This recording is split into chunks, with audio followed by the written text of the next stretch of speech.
Coucou tout le monde, c'est Capet avec Picsou. Masterclass, Yo. ça porte bien son nom aujourd'hui. On va vous parler de pas mal de choses, donc restez avec nous. Vous noterez qu'on a un petit peu dynamisé aussi le montage, de sorte à ce qu'il n'y ait pas de blanc, que ça aille vite, que ça soit cool à consommer. Donc on va commencer sur de l'analyse technique et puis on va enchaîner sur les news et les fondamentaux.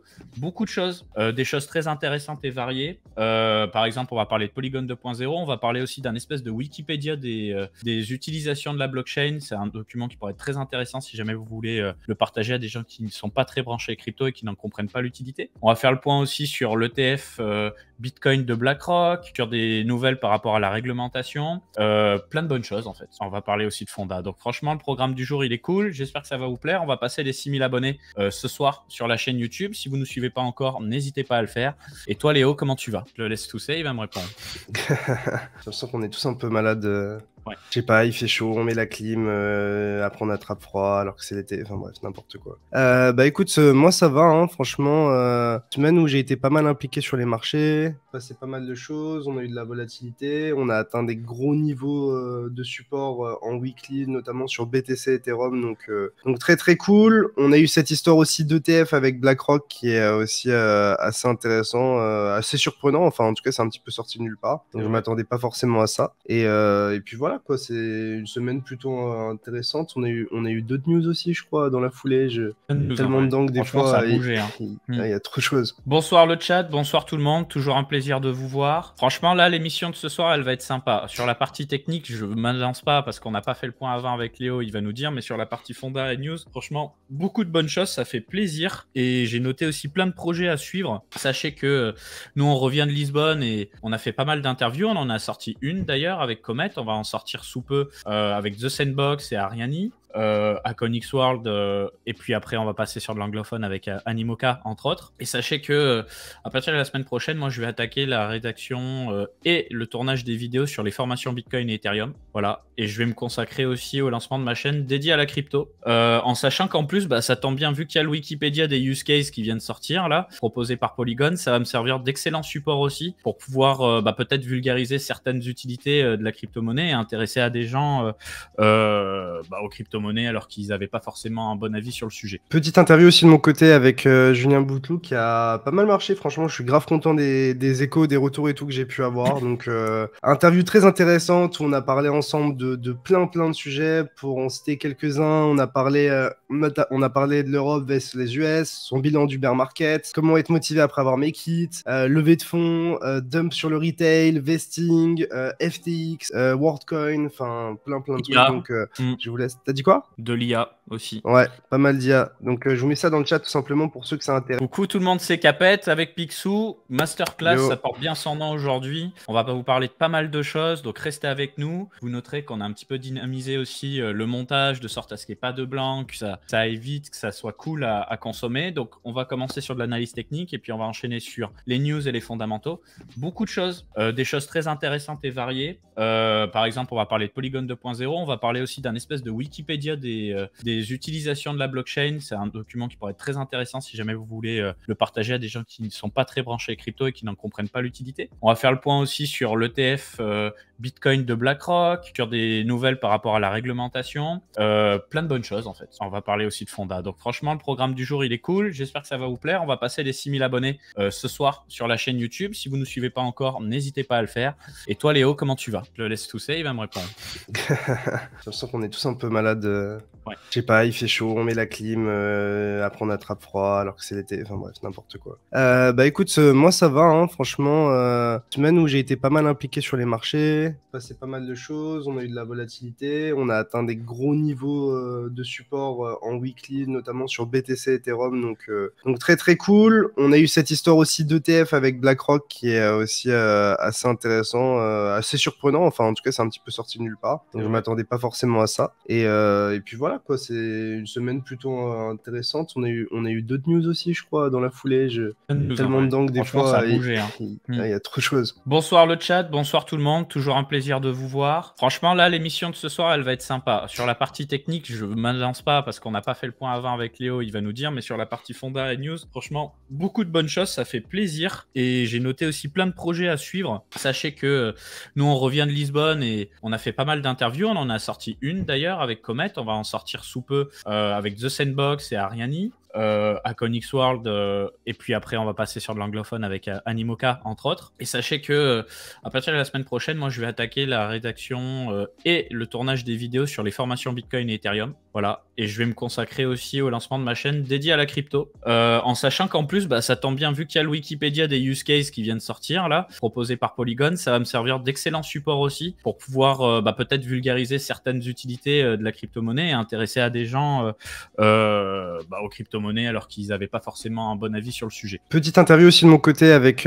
Julien Bouteloup qui a pas mal marché. Franchement, je suis grave content des échos, des retours et tout que j'ai pu avoir. Donc, interview très intéressante où on a parlé ensemble de plein de sujets. Pour en citer quelques-uns, on a parlé de l'Europe versus les US, son bilan du bear market, comment être motivé après avoir make it, levée de fonds, dump sur le retail, vesting, FTX, WorldCoin, enfin plein de trucs. Donc, je vous laisse. T'as dit quoi? De l'IA aussi. Ouais, pas mal d'IA. Donc je vous mets ça dans le chat tout simplement pour ceux que ça intéresse. L'interview est assez conséquente, mais vraiment pour ceux qui veulent avoir un peu d'insight sur l'industrie et voir quelqu'un d'assez calé dans son domaine, vous parlez de sujets aussi intéressants, aussi passionnants. Voilà. C'est l'opportunité d'en profiter. Ça se boit comme du petit lait. Franchement, moi j'ai kiffé. Ça se passe. Vous pouvez écouter en x1,5, x2 pour les plus pressés d'entre vous. Mais il y a vraiment beaucoup d'informations intéressantes. C'est un condensé de beaucoup d'informations intéressantes de quelqu'un qui, je juge en tout cas personnellement, est très pertinent dans ce qu'il raconte. On n'est pas dans du blabla pour rien dire pendant une heure. On est vraiment. Non, il y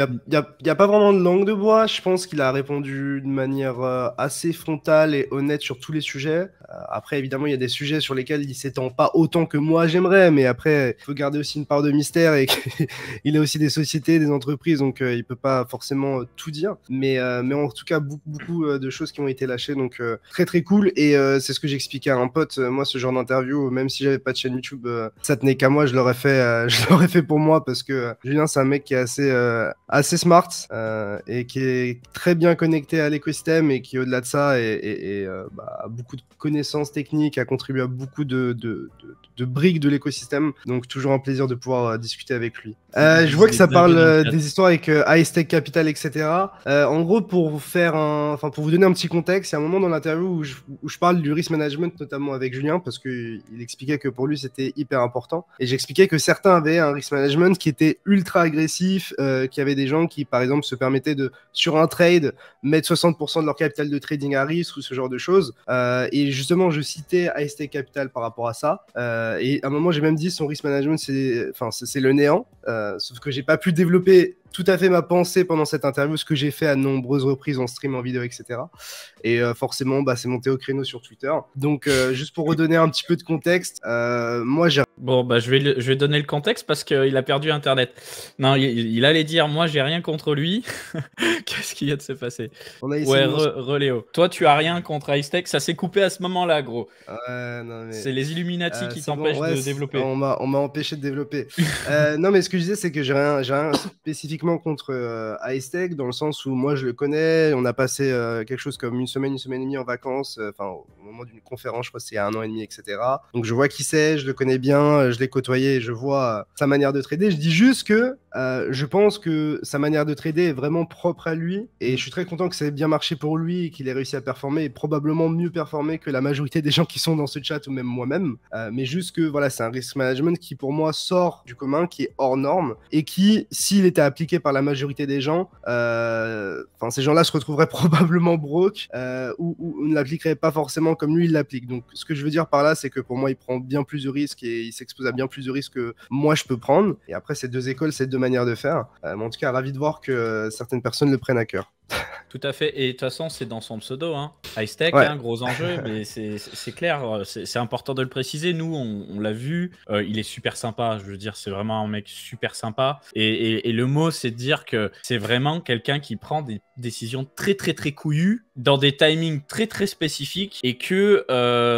en fait, une personne qui va lire ses tweets et qui potentiellement va vouloir le copy trade à partir de ses tweets va très probablement prendre un gros risque qu'il ne va pas payer. Voilà, pour dire les choses gentiment. Et je pense que le mot d'ordre, c'était ça. Alors, ça a été déformé, Poucave sur Twitter, après, c'est parti dans une histoire, après, t'as été obligé de te justifier. Mais je veux dire, c'est pas la première fois que t'en parles, on en a déjà parlé plusieurs fois. Et... Mais même, tu vois, sur l'extrait de l'interview où j'en parle, genre littéralement 20 secondes ou 25 secondes sur 1h25 de vidéo, je trouve pas que ce que j'ai dit est spécialement choquant. Dans le sens où, enfin, encore une fois, je disais qu'il avait fait de bonnes performances et que lui, ça lui convenait. Juste que moi, de ma perception de la chose, voilà. Après, on n'est pas dans le même game.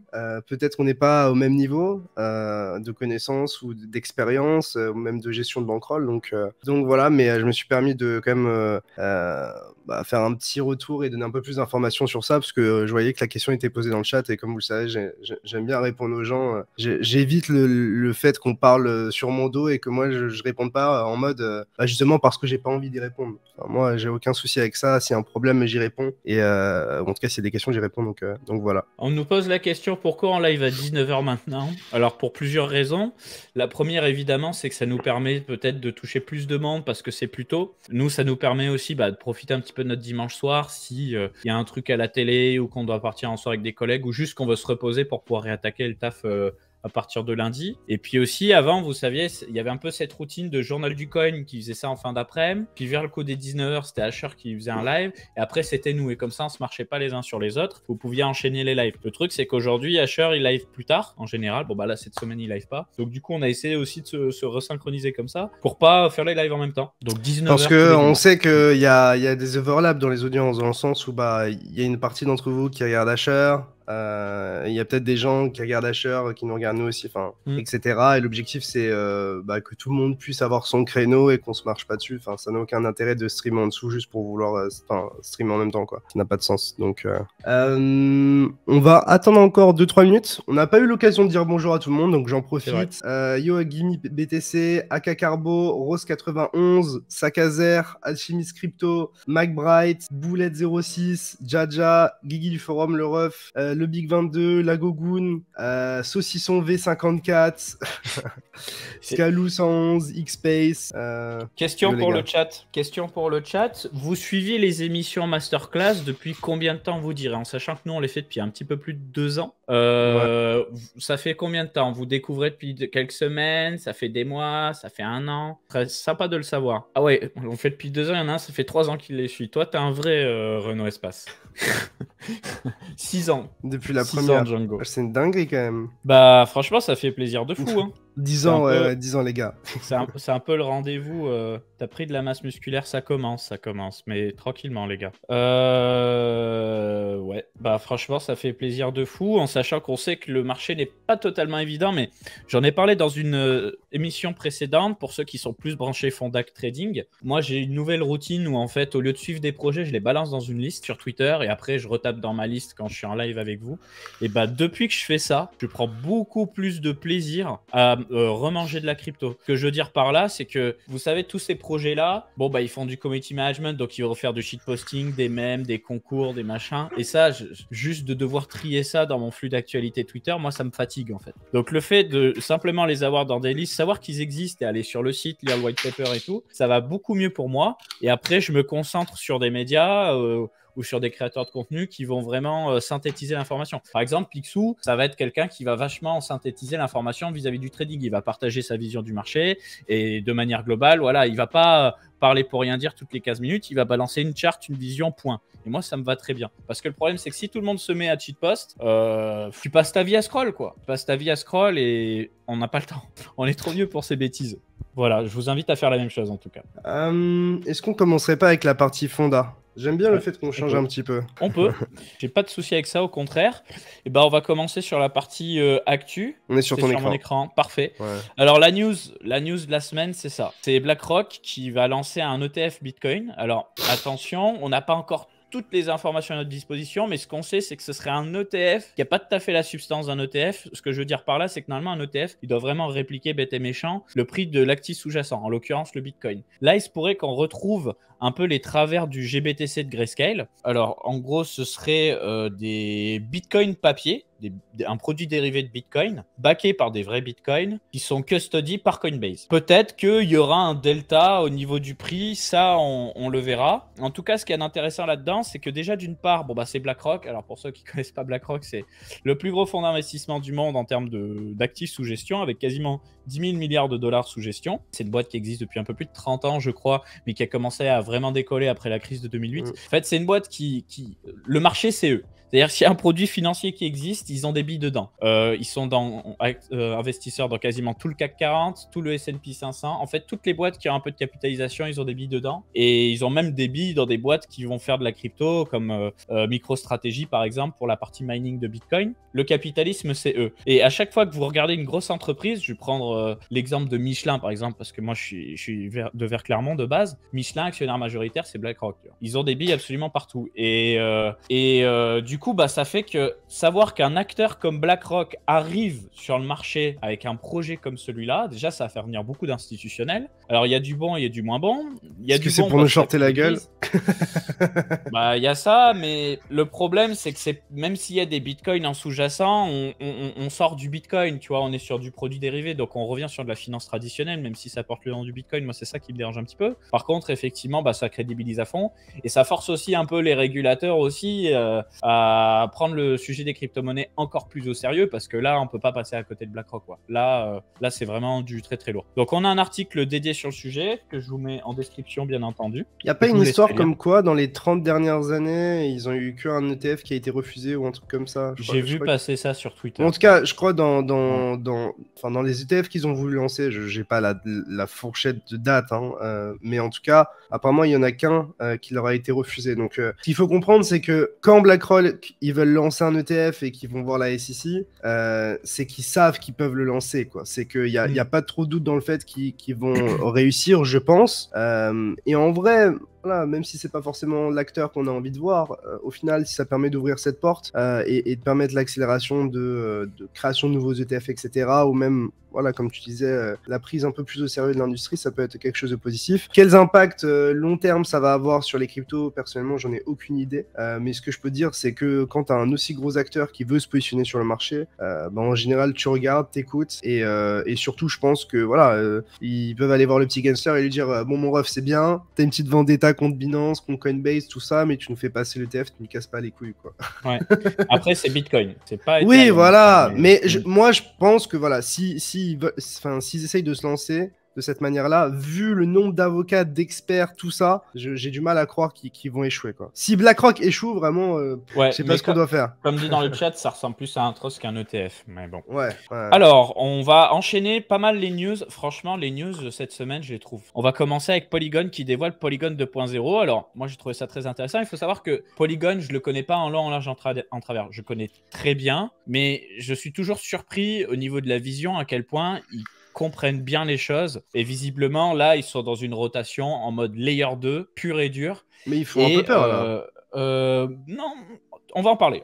Alors, Polygon, c'est la boîte. Polygon Labs, c'est la boîte derrière Polygon. D'accord. Polygon, c'est tout un écosystème. À la base, c'est un layer 1 en proof of stake qui est compatible avec la machine virtuelle Ethereum, qui est d'ailleurs basée sur Tendermint, pour ceux qui ne le savaient pas, le SDK de Cosmos. Ensuite, tu as donc différents layer 2 qui vont mettre en place, avec un premier layer 2 qui est sorti qui s'appelle Polygon ZK EVM. Pour la petite culture, voilà, on en profite. Il faut savoir qu'à la base, c'était une boîte à part qui s'appelait Hermès, qui a été rachetée par Polygon. C'est devenu ensuite Polygon Hermès. Et ensuite, Polygon Hermès a été rebrand en Polygon ZK EVM. Et il faut savoir que des produits en ZK de Polygon, il y en a plusieurs. Polygon ZK EVM, c'est le premier. Pourquoi? Parce que ça utilise la technologie ZK, c'est-à-dire les Zero Knowledge Proof, avec de l'EVM, c'est-à-dire compatible avec la machine virtuelle Ethereum.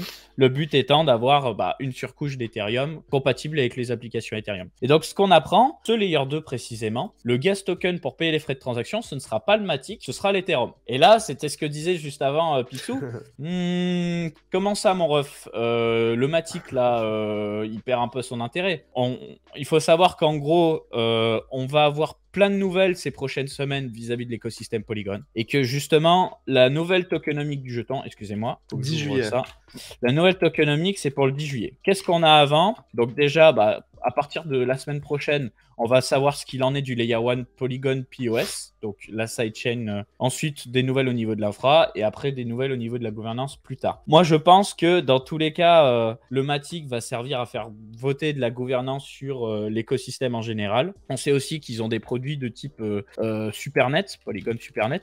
D'ailleurs, ça, je t'avais pas dit, Léo, quand j'ai interviewé à Lisbonne Ariani, ils m'ont expliqué qu'ils ont prévu d'ailleurs d'émettre leur écosystème Ariani sur un Supernet de Polygon, qui serait en fait pas un roll-up, mais enfin, si, peut-être même un roll-up, une sorte de réseau spécifique pour ton application. Voilà. Donc, ils font plein de choses. Et je pense que ce plein de choses va consommer du Matic. Mais pour le jeton, en fait, en soi, genre, je vois pas l'intérêt pour eux de le délaisser, à part si. Enfin, le délaisser, en tout cas, de le sous-utiliser, à part s'il y a vraiment un problème légal avec tout ce qui est SEC, etc. Tu vois. Exact. La question qu'on peut se poser aussi, c'est est-ce que toutes ces annonces-là, elles ont été précipitées par le fait que le Matic soit possiblement considéré comme une securities par la SEC dans les dernières accusations, enfin les dernières plaintes déposées auprès de Binance et Coinbase, ou est-ce que ça n'a rien à voir et voilà, dans tous les cas c'était prévu. Ça je sais pas. Alors j'ai pas la réponse. Je l'ai cherché, mais je l'ai pas. Je pense qu'il savait que la probabilité qu'il soit considéré comme une security soit assez élevée et que tôt ou tard ils étaient obligés de faire un move dans un sens. Je sais pas dans quel sens ça sera, mais pour moi je vois pas un monde où ils ont tout intérêt, comme j'expliquais, à délaisser le Matic. Enfin, c'est en crypto, souvent on dit que le prix d'un jeton c'est le marketing du projet, quoi. Si t'as un jeton qui descend aux enfers, les gens vont avoir moins de croyances dans le projet, etc., etc. Malgré le fait que ça n'a pas changé énormément de choses fondamentalement par rapport à l'attrait technique de la solution qu'ils apportent, quoi. Donc Polygon c'est huge en tout cas. Polygon c'est huge comme on l'a vu, hein. Je veux dire, ils ont une sidechain, ils ont différents roll-up, ils ont même une partie data availability, ils ont un truc pour l'identité aussi. Donc je pense que du Matic, on va avoir un petit peu partout. Maintenant, bah, comme tu dis, il y a la question de la security et on va en parler juste après niveau réglementation, mais la définition même de ce que c'est un security pour les cryptos, c'est pas clair encore. Mais on commence à avoir des briques d'informations. Moi personnellement, j'en ai racheté il y a 1 ou 2 semaines, un truc comme ça, et je pense pas renforcer tant qu'il n'y a pas plus de clarté sur les nouvelles tokenomics, sur tout ça. Enfin, évidemment, l'aspect technique, etc. Enfin, analyse technique, trading, enfin, à quoi ressemble le graphe et tout, c'est important. Mais là, pour le coup, ça change fondamentalement la nature de ce sur quoi on spécule. Donc, c'est quelque chose qu'il faut pas sous-estimer. Et de toute façon, là, on l'a vu récemment, le prix a un petit peu morflé, etc. Donc, on va voir justement les annonces qui vont suivre. Dans tous les cas, on aura des réponses dans le mois qui arrive. Donc, oui, on vous expliquera. Dès qu'on a des briques de réponse, on vous les partagera de toute façon. Toujours pour Polygon, je vais vous parler de The Value Prop qui a été annoncé cette semaine du coup. C'est le Wikipédia des utilités de la blockchain. Donc l'idée, c'est de répertorier toutes sortes d'utilités. Alors, de ce que j'en ai compris, ce sont les projets eux-mêmes qui vont vers eux pour leur dire voilà, moi je fais ça, tu peux le rajouter à ton book. Et je pense que ça va prendre une dimension communautaire. Mais en gros, voilà, c'est The Value Prop. Là, c'est pareil. Si vous nous écoutez sur YouTube, je vous laisse en description. Vous avez une base de données et vous avez différentes verticales, différentes use cases. Et il y en a vraiment énormément. Et après, tu as tout qui est expliqué. Donc, par exemple, AV, on sait ce que c'est, hein, mais on va cliquer dessus. Ça va t'expliquer rapidement ce qu'ils font. Ça va te donner l'accès au site. J'ai pas encore pris le temps de tout poncer, mais je trouve ça hyper intéressant, notamment sur la partie gaming. Je pense qu'il y a des choses à en tirer. Il faudra que je me pose dessus. Tiens, c'est bien, il y a les réseaux aussi, je le découvre avec vous. Il faudra que je me pose dessus. Mais il y a quasiment 300 use cases qui sont répertoriés actuellement. Donc on commence à être sur un book très intéressant. J'ai pas compris, c'est un rapport avec Polygon ou pas du tout? C'est une initiative de Polygon. Mais après, ça doit être géré à part parce que de toute façon, Polygon, ils font plein de trucs. En fait, ils horizontalisent à mort. Ça leur fait un bon coup de com', je pense. Et ce qu'il y a d'intéressant dans cette initiative, c'est tout simplement quand tu veux t'adresser à des régulateurs qui sont un peu méfiants du Web3 et des crypto-monnaies, tu lui dis, regarde, les Web3, ça permet aussi de faire ça, de tracer des donations, par exemple, de tracer, je sais pas moi, un voyage, un billet, peu importe. Donc, plutôt pas mal. Je vous laisserai regarder ça de votre côté de toute façon. Ensuite, là, on passe à de la réglementation. Et là, ça devient très intéressant à mon sens. Bon, comme d'hab, on voit les choses avancer. On aimerait un peu plus de matière. mais je considère que ça va dans le bon sens. Donc, long story short, qu'est-ce qu'on apprend? On apprend enfin après 5 ans que il y aurait eu un échange entre un ancien directeur de la division des sociétés de la SEC et Vitalik lui-même, et que cet échange aurait permis d'une certaine façon de changer l'esprit positivement, le discours de cette personne pour ne pas considérer Ethereum comme un actif type security. Donc c'est ce qui s'est passé en 2018, hein, ça traîne. Et jusque-là, justement, la SEC a essayé de tout faire dans le cadre de son procès contre Ripple pour que ça ne se sache pas. Ouais. Sauf que voilà, ça a leak. Et donc, Ripple, c'est pas en mode oui, Ethereum, vous abusez. C'est plutôt en mode ouais, donc là, la SEC, vous nous prenez un petit peu pour des quiches, quoi. Ces éléments-là pourront servir potentiellement au procès SEC contre Ripple. Moi, j'en suis assez sûr. Maintenant, c'est un procès qui date depuis longtemps. Quand est-ce qu'il se terminera? Ça, j'en sais rien. On sera peut-être mort d'ici là, je sais pas. Ça commence à être très très long, mais c'est plutôt positif. Et donc, justement, ça fait avancer un peu le schmilblick. C'est-à-dire qu'on a une rumeur, pour le moment c'est une rumeur, mais que je trouve sacrément intéressante, qui est que le Congrès américain envisage un nouveau statut réglementaire pour Ethereum. Alors justement, nouveau statut réglementaire, ça voudrait dire que c'est pas security, c'est pas commodity, ce serait une nouvelle classe d'actifs spécifique pour les cas comme Ethereum, à commencer par Ethereum. Parce que justement, dans un ancien discours, que je vais vous mettre ici, vous n'aurez pas le son, mais c'est pas grave. Dans un ancien discours, on a eu d'abord Gary, on vous l'avait présenté dans l'émission précédente, mais là c'est une autre personne de la SEC qui disait « Si un projet tend suffisamment à se décentraliser, on n'a pas à le considérer comme une security. » Et donc, si on développe un petit peu, l'idée ce serait de dire « Bon ok, peut-être qu'au début c'est centralisé parce que faut le lancer, faut le marketer, faut faire tout ce qu'il y a à faire. » Mais au bout d'un moment, le truc, une fois qu'il est lancé, il faut qu'il se décentralise de lui-même. Si on reste sous un truc totalement sous contrôle, à ce moment-là, c'est pas décentralisé. Il n'y a aucune raison que ça soit traité différemment d'un produit financier classique. Et donc, le débat, il est là. Et pour le moment, c'est une rumeur. Mais bon, la rumeur, elle viendrait de JP Morgan. Et ça voudrait dire qu'on aurait le cas commodity pour Bitcoin. Donc des réglementations assez légères, on va dire. Le cas security pour les projets totalement centralisés ou pour des cas spécifiques comme la tokenisation, je sais pas moi, d'une maison, d'une voiture ou peu importe. Une nouvelle classe intermédiaire où on aurait une réglementation qui serait quand même beaucoup plus légère que de la security pour les cas type Ethereum, et je vais aller plus loin, Cardano, Tezos, Cosmos, etc. Voilà. Affaire à suivre. Maintenant, tu vois, j'en parlais avec mon ancien boss tout à l'heure, il me disait attention au traquenard aussi, parce que c'est vrai que sur le papier, ça peut être séduisant, mais si ça se trouve dans les faits, ce sera encore pire que ce qu'on pensait. Donc on va voir, on n'hésitera pas à vous en parler en tout cas.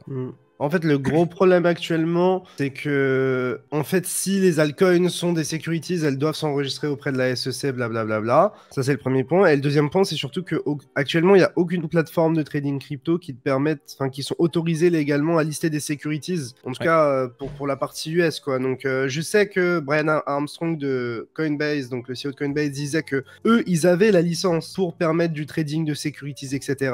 Mais que la licence était dormante et que la SEC ne leur permettait pas de l'activer. Donc c'est-à-dire que la SEC, ils sont en mode « Oh les gars, vous tradez des securities ». Et imaginons, ils disent « Oui, et alors ?» Même dans ce cas-là, en fait, ils pourraient pas permettre le trading de ces securities-là parce que la SEC ne leur permet pas d'utiliser la licence qu'ils ont eux-mêmes achetée lorsqu'ils ont racheté une autre boîte, etc. Donc c'est un petit peu un enfer. Donc évidemment, on parle des US, mais ce qui est important ici, c'est de comprendre que les US ont un rayonnement international et que, évidemment, ce que vont décider les US va probablement influencer bien les décisions politiques des autres institutions et des autres gouvernements, quoi. Voilà, donc on va surveiller tout ça. Ça avance. On vous parle beaucoup de réglementation, mais c'est un petit peu le cœur du sujet parce qu'une fois qu'on aura l'esprit beaucoup plus clair, ça va tout débloquer. Parce que moi, de ma compréhension des choses, c'est que si de nombreux altcoins deviennent des securities, si tu trouves le document d'ailleurs de Brian Armstrong, je le prendrai avec plaisir. Ouais, j'ai pas compris de quoi il parlait Mike Bright. Mais peut-être qu'il l'a tweeté récemment. Bref, je pense qu'il va falloir tout délister côté exchange et devoir approuver individuellement chaque actif plutôt que automatiser le process de listing des actifs. C'est-à-dire, aujourd'hui, lister un actif, c'est quoi? Non, mais c'est trop. Enfin, tu te rends compte de ce que ça amène? Bien sûr. En gros, tu délistes tout. Enfin, tes trucs n'auront plus de valeur si les gens ne peuvent plus les échanger. C'est le bordel. Hein. Ça va les envoyer au sol, c'est clair. Parce qu'aujourd'hui, lister un actif, c'est quoi? C'est s'assurer que c'est pas une arnaque, savoir sur quelle technologie ça. Mais après, tu vois, un Coinbase, il disait qu'il faisait les tests, tu vois, qu'ils étaient ultra rigoureux, qu'ils refusaient 90%, qu'ils faisaient le OIT tests qui permettent de définir si c'est une security ou pas. Donc, en soi, tu vois, genre, oui, il faut faire ces tests pour lister, etc. Mais tu vois, un Coinbase, actuellement, en tout cas, il dit respecter justement ce tri Oui, ils font, qui est suggéré par la SEC, quoi. Et comme Binance, j'ai envie de dire, ils font le minimum syndical par rapport à du bon sens et des règles qui existent déjà dans la finance traditionnelle. Vu qu'on leur reproche de lister des securities, bah t'es en mode, bah moi je suis pas d'accord, je considère pas que ça que ce soit une security. Mets-moi en place un cadre, dis-moi les choses correctement et moi j'applique. Et aujourd'hui, on en est toujours à se débattre sourd, c'est ce qu'on vous dit d'ailleurs à peu près toutes les semaines. Ensuite, on a Uniswap Labs qui dévoile la V4 de son DEX. Donc pour le moment, on est juste sur une annonce, hein, c'est pas lancé. Comme d'hab, ils font des optimisations au niveau du code, ils proposent des nouvelles fonctionnalités. Mais moi, ce qui va m'intéresser là-dedans, c'est que surtout, ils ont fait une optimisation au niveau du code qui permet de réduire de 99% les frais de gaz du réseau nécessaire pour lister des nouveaux pools. Et donc en fait, pourquoi je parle d'optimisation de code? Quand vous utilisez une application décentralisée sur Ethereum, cette application, bon bah c'est un programme informatique et ce programme informatique, il va nécessiter de la puissance de calcul CPU, de la bande passante et du stockage. Et donc en fonction de ces trois critères, ça va avoir un coût en gaz sur le Layer 1 Ethereum. Donc si tu arrives à obtenir le même résultat mais en utilisant moins de ressources, bande passante, processeur, etc., et bah du coup le coût déporté est moindre. Et là c'est le but ici, c'est d'avoir une plateforme optimisée avec des coûts inférieurs au niveau du layer 1 et donc aussi bah, potentiellement des layer 2.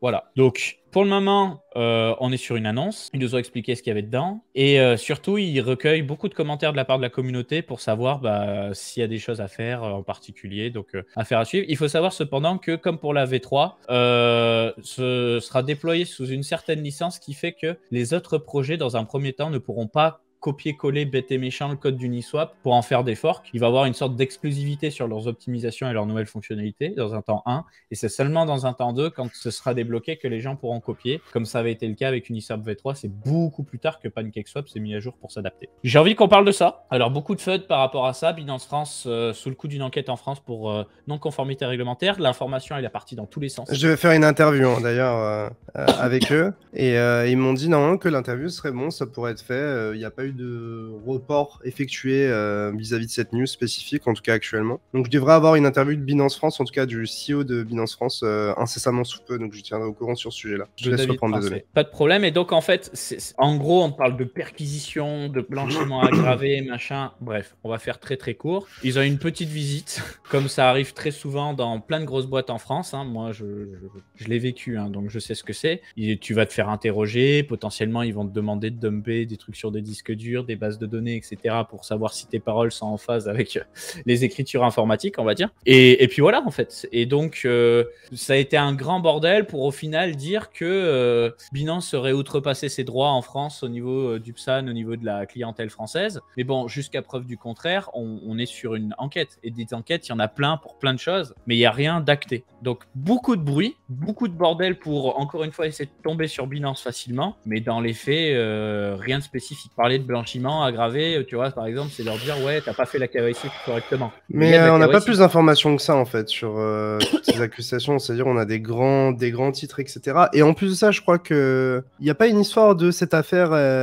Elle revient sur des faits qui datent depuis un moment, pas de trucs. Depuis quelques semaines, ouais, c'est pas tout frais. C'est pas tout frais. La visite a quelques semaines, tout à fait. Et ça a été un peu timé avec le fait que t'as les Américains qui tombent un peu sur Binance aussi. Comme il le disait très bien dans son tweet, Sisi, des visites de la part du régulateur. Ça se passe pas que chez Binance, hein. Ça se passe sur plein de boîtes qui font des produits financiers, du paiement de manière générale. Et c'est juste que des fois, en fait, moi, je vais vous dire exactement ce que j'en pense. Et là, pour le coup, c'est même pas pour faire de la lèche à Binance ou quoi. À partir du moment où tu fais du paiement, où tu manipules de la monnaie, tu auras toujours un ratio de fraudeurs, de trucs comme ça. Et donc, toi, tu vas appliquer la loi, les règles en termes de KYC, donc identifier le nom, le prénom, où est-ce que vit la personne, son visage, idéalement avec un système de type 3D liveness, tu sais, on te dit de bouger la tête devant une case, mais ça, c'est les nouveaux mécanismes depuis quelques années. On va te demander des justificatifs de domicile, etc. Donc, toi, tu vas le faire. Dans le lot, peut-être que tu vas avoir des gens qui auront volé des documents, qui auront trouvé un moyen de frauder par je ne sais quelle façon. Et on va te dire, ouais, tu laisses passer les fraudeurs. Ouais, mais gros, à ce moment-là, tu vas voir les flics et tu leur dis, vous faites mal votre travail. Pourquoi il y a toujours des faits divers? Bah non, c'est que malheureusement, on fait ce qu'on peut. Et qu'en plus de ça, il y a un business aussi. C'est-à-dire que tu peux toujours y aller plus fort au niveau des réglementations, aller peut-être même encore plus plus loin que ce que te demande la loi. Mais à un moment donné, si le parcours client il est infâme et que la personne elle a trop de documents à remplir, elle va te dire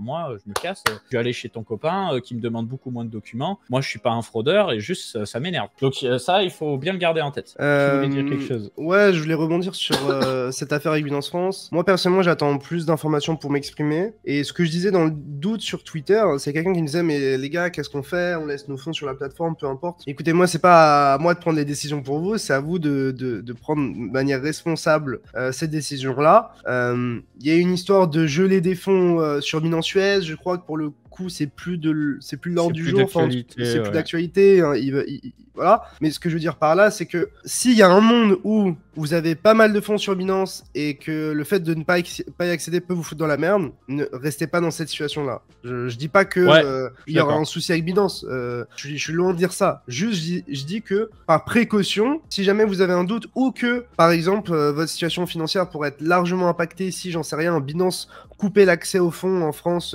pendant 7 jours, faites le nécessaire de votre côté. Surtout que moi, personnellement, en ce moment, sur Binance, il n'y a plus les futures pour les Français, donc je trade plus les futures dessus, et il y a le spot. Et en vrai, le spot, maintenant, tu as 10 000 exchanges qui le font, et tu as surtout plein d'ex qui le font. Donc je pense que la valeur de Binance, en vrai, c'est surtout la liquidité qu'il y a par rapport notamment à toutes les paires, style altcoin, etc., qui sont pas aussi liquides aux autres endroits, et les quelques fonctionnalités avec notamment du yield qui permettent de générer des revenus passifs, etc.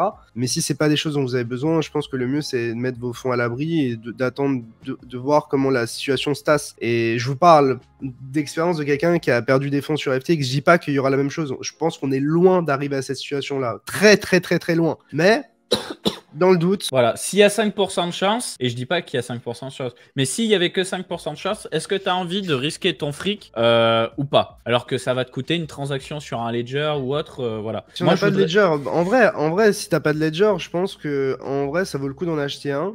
Même si t'as pas beaucoup de sous, je pense que tôt ou tard, en vrai, un ledger, t'en auras besoin. Et je pense qu'acheter un ledger, même quand t'as pas beaucoup de sous, c'est croire en soi. Dans le sens où, si je pense vraiment make it et genre, je sais pas, profiter du prochain cycle, te mettre bien ou quoi, un ledger ce sera toujours utile quoi. Donc je pense qu'acheter un ledger ou en tout cas un device pour, enfin un cold wallet pour sécuriser tes cryptos c'est pas plus mal. Après il y a aussi d'autres exchanges, il y a aussi des hot wallets etc. Après à vous de faire vos choix, il y a pas mal de ressources sur Coin Academy notamment dans la partie académie sécurité à ce sujet là. Donc voilà, vous allez sur coinacademy.fr, vous avez l'onglet académie, thématique sécurité et vous avez plein de réponses là-dedans. Je vais répondre à des messages intéressants dans le chat. Plus le temps passe, plus je trouve que ça devient risqué. Donc, il parle des cryptos. Alors, je vais te donner un peu de contexte, Fonky. On est sur un marché qui est cyclique. Et ce qui se passe, c'est qu'en plein bull run, des problèmes type accusation de blanchiment, perquisition, piratage... Il y en a, mais tout le monde s'en branle. Mais tout le monde s'en branle parce que tout le monde est en train de gagner des sous, en fait. Tout le monde voit son altcoin faire x5, il s'en mode « Mais qu'est-ce que je m'en bats les couilles que Luna, il a des pegs, machin, truc. » Tout le monde s'en branle. Et comme là, tout le monde est à fond la caisse sur des sujets réglementaires, sur des trucs, ils prennent beaucoup plus à cœur le négatif parce qu'il n'y a pas assez de positif pour faire la contrebalance, tout simplement. Mais le marché des cryptos, il a toujours été risqué et à l'époque, il était beaucoup plus risqué parce que ton ledger, il pouvait gérer que Bitcoin et Ethereum et que tous tes altcoins, tu étais obligé d'utiliser les wallets proposés sur GitHub qui étaient des wallets pétés au sol, connectés à Internet 24 heures sur 24, te faisaient pirater dans tous les sens. Moi, sur le bull run précédent, je me suis fait charcuter. J'ai perdu des dizaines de milliers d'euros sur des piratages dont je ne suis même pas le responsable. Hein. Des trucs de fou furieux. Et pendant le bear de 2018 à 2020, on a vu trop d'histoires de piratage avec Quadriga CX où tu as le CEO de la plateforme qui disparaît, on apprend qu'il est mort en Inde, que la clé privée elle a disparu et tout. En 2012, tu as eu MTGOX, le piratage de plus de 850 000 BTC, je crois. Bref, il s'est toujours passé des trucs de ouf. Ça fait partie inhérente de ce marché en fait. Et c'est un problème. Et quelqu'un dans le chat qui me dit il n'y a pas que Ledger dans la vie, il y a plein de solutions hautes, perso, des soft wallets sur des VM différentes. Pas en opposition à ça du tout. Hein. On mentionne Ledger parce que c'est une boîte française, que c'est une solution utilisée par beaucoup de gens, que jusqu'à maintenant il n'y avait pas eu nécessairement de soucis, etc. Mais moi personnellement, je peux prononcer 3 autres noms de wallets, ça il va rien se passer. Moi je travaille pas activement avec Ledger et même si on travaille avec eux, on dirait toujours ce qu'on pense. Donc c'est la solution simple. En fait, regardez, moi-même je travaille avec Binance de manière régulière. Ça m'empêche pas de vous dire ce que je vous ai dit là par rapport à Binance, tu vois. Et si le fait que je dise ça, ça pourrait m'empêcher de travailler avec eux, je pense que ça en dit long. Donc, donc voilà, nous de notre côté, on est toujours assez indépendants sur ces choses-là. Et voilà, sur la partie sécurité, notamment de vos fonds et où les stocker, faites vos recherches. Nous, sur Coin Academy, on a traité ça en long et en large et en travers. Donc, et puis évidemment, il n'y a pas que Coin Academy, vous avez d'autres médias, vous avez des chaînes YouTube à ce sujet-là, vous avez Capet qui a fait plein de choses aussi à ce sujet-là. Donc voilà. Servez-vous. Mais en tout cas, voilà, moi j'ai tendance à beaucoup répéter Ledger parce que c'est le principe d'un cold wallet. Le principe d'un cold wallet, c'est d'avoir un wallet qui n'est pas connecté à Internet. Et moi, perso, je touche bien mes billes en informatique, ça va, tu vois. Mais franchement, avoir un PC jamais connecté à l'Internet, générer ma propre, comment dire, ma clé privée en m'assurant que je me fais pas avoir par l'aléatoire, je me fais pas avoir par un logiciel qui est rig de départ. En plus de ça, tu vas avoir plein d'altcoins différents, donc des wallets différents et tout. Franchement, moi, ça m'énerve. Ça m'énerve. Et tu vois, il cite Zelcore qui est un wallet multi-chain. Bah, Zelcore, c'est pas sans risque parce que justement, c'est multi-chain. On en a déjà parlé dans des articles. Plus ton application elle va gérer de choses différentes. Plus elle est complexe, plus elle interagit avec plein de chaînes, plus il y a, des exploits. Ouais. Plus il y a des risques. Et ça peut être une bibliothèque obsolète, ça peut être, je sais pas moi, des dingueries. Donc je vous dis pas Zelcore, c'est pas bien. Hein. Bon, c'est pas ce que je dis. C'est juste que récemment, on a eu quoi? Comment ça s'appelait là? C'était Atomic Wallet. Ouais, Atomic Wallet qui s'est fait démolir. Pareil, c'était un wallet multi-chain. Voilà, moi je suis un peu cucu, mais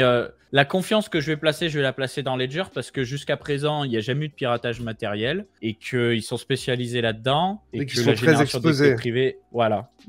Moi, j'ai confiance, mais tous mes fonds ne sont pas sur un Ledger en réalité. Hein. J'en ai sur des wallets, j'en ai sur des Ledger, j'en ai sur des exchanges, j'en ai partout moi parce que je peux pas mettre tous mes œufs au même endroit. Je n'en suis pas capable psychologiquement, c'est pas possible. Je vais faire très rapide là-dessus. Panda AWS, Ethereum reste solide face à ce premier crash test. Il faut savoir que Ethereum aujourd'hui est en proof of stake, que les validateurs tournent beaucoup sur des serveurs de type cloud et que justement il y a énormément de serveurs de validation Ethereum qui tournent sur Amazon AWS. Mais Amazon AWS, il faut savoir que c'est partout dans le monde. Tu vas avoir des zones aux US, tu vas avoir des zones en Europe, en Asie, je crois. Bref, tu vas en avoir un petit peu partout. Et là, en l'occurrence, il y a eu une panne, mais pas sur toutes les infrastructures Amazon dans le monde, seulement dans une partie. Et du coup, bah, c'est quand même important de le préciser, même s'il y a une zone où les infras d'Amazon AWS, elles ont sauté, ça n'a eu absolument aucune incidence. Donc, je voulais vous en parler parce que des fois, on se dit, ouais, la centralisation et tout. Si ça avait sauté sur toutes les infras Amazon qui existent, là, peut-être qu'il y aurait un problème, même très probablement. Mais bon, ce serait inquiétant aussi. Ça voudrait dire que là, la passoire, elle est au niveau d'Amazon et que tu aurais un virus ou je sais pas quoi qui aurait tourné sur toutes les infras d'Amazon. Ce serait fou. Ce serait absolument fou. Pour terminer, on a A16Z qui a un gros fonds d'investissement Web 2, Web 3 qui vient placer des bureaux en dehors des US pour toucher un public européen, on va dire. Voilà. Un fonds en France ou à Paris même. J'en parlais avec Julien Bouteloup. Je sais pas, mais en tout cas européen c'est sûr. Mais ça m'étonne que. Mais du coup, Mika, ça concerne pas l'Angleterre du coup. Pas que je sache. Mais après Mika, ça va être un framework pour le monde entier. Mais non, ça concerne pas l'Angleterre que je sache, non. Donc pour ceux que ça intéresse, en tout cas, il y a une partie de l'interview sur Julien Bouteloup que j'ai faite où on parle de Mika et il disait que lui, en ce début d'année, en tout cas jusqu'à maintenant 2023, il avait vu plus d'investissements en Europe que par exemple aux US, ou en tout cas que c'était en forte croissance, parce que justement le fait qu'il y ait Mika, ça permet d'avoir une certaine stabilité et c'est aussi un moyen, un cadre qui permet en fait à des investisseurs, des fonds d'investissement, etc., de se projeter et de comprendre un peu les règles avec lesquelles ils vont jouer et des règles qui ne vont pas changer tous les jours, quoi. Et c'est là où bah, justement l'Europe est en train de tirer un peu son épingle du jeu en ce moment. Oui. Et d'ailleurs, vous avez la version longue de l'interview chez Picsou et vous avez des petits morceaux qui vont arriver progressivement sur la chaîne de Coin Academy. En plus des interviews qu'on a faites à Lisbonne, en plus des rediffs de masterclass. Là, on bombarde, là. Là, on envoie du contenu. Niveau vue, ça reprend un petit peu, ça fait plaisir. Et on est à 5990 abonnés. Donc, vous allez me faire plaisir de vous abonner tout de suite. Je vous envoie ça dans le chat pour qu'on passe le cap des 6000. Vous aurez bien entendu la rediffusion pour ceux qui nous écoutent sur Twitch demain sur la chaîne. Puis si vous nous écoutez sur YouTube, bon bah voilà, vous avez juste à liker et à laisser un petit commentaire pour nous soutenir. Mais on va continuer de bombarder de contenu. Et comme je vous ai dit, pour ceux qui n'étaient pas là en début d'émission, moi je vais aussi envoyer des vidéos sur les formations Bitcoin Ethereum au format vidéo. Voilà, donc tout ce qui a été fait dans la partie formations qui sont gratuites, qui sont super pour ceux qui veulent démarrer, je vais les transposer au format vidéo. Comme ça, ceux qui n'aiment pas trop lire, ils vont avoir le format vidéo. Et puis ça va permettre de mettre plein de gens en crypto-monnaie, des gens qui ne savaient pas par où commencer, tout simplement. Moi, ça va me faire une belle vitrine aussi pour montrer que je suis capable de faire des contenus crypto. Je pense que cette formation, je vais la faire sur ma chaîne YouTube perso, mais je vais me servir de cette chaîne YouTube perso pour dire, les gars, j'ai une chaîne dédiée, allez vous abonner à ma chaîne dédiée. On nous parle de l'affaire ZachXBT. En gros, ZachXBT, je pense que vous connaissez son nom pour la plupart. C'est un gros compte Twitter maintenant. C'est un mec qui fait pas mal de recherches autour de scams dans l'écosystème. Il a tendance à mettre en lumière pas mal de comportements, je dirais, à risque, frauduleux, et de retracer avec un maximum de preuves ce qui s'est passé lors de ces histoires-là. Et le fait est qu'il s'est fait poursuivre par quelqu'un qui s'appelle Mashi Big Brother, qui a été cité dans un des articles de ZachXBT en 2022, ou en tout cas il y a un bon petit moment. Ouais, et du coup, cette personne le poursuit en justice. Pour et diffamation. Du coup, il a décidé en fait, d'ouvrir une sorte de collecte de fonds pour ceux qui veulent soutenir et l'aider à financer ce procès qui va avoir lieu entre lui et justement Mashi Big Brother. Et je crois qu'il a récolté quelque chose comme 600 000 $, ou il a 100 millions. Même, ouais, 1 million de dollars, avec Sizi qui a mis 50 000 $, etc. Donc voilà, 1 million de dollars pour financer ça. Je sais pas à quel point ZachXBT est clean et blanc comme neige dans cette histoire, donc j'ai pas envie de me prononcer sur ce sujet-là. Je pense qu'il est important à noter, c'est qu'on a vu un bel effort collectif sur l'écosystème. On a vu Sizi qui a fait une donation. Je crois que Asher aussi a fait une petite donation. Les gars de Hawk Invest aussi, qui est un média qu'on aime beaucoup, ils ont aussi fait une donation. Donc il y a pas mal de gens qui ont mis la main à la poche pour soutenir ça, et je trouve que cet élan de solidarité, il fait plaisir. Franchement, je suis d'accord. Dans ce moment de bear market, ça fait plaisir de voir que la communauté, elle est soudée, et que voilà, quand il y a des soucis, on est capable de se mettre ensemble pour essayer de se défendre, quoi. Et puis il y a un côté symbolique, c'est-à-dire, comme tu dis, on ne sait pas exactement à quel point Zach est mouillé. Mais là, c'est un peu une attaque aussi pour dire, bon, on va l'attaquer, peut-être qu'il va perdre.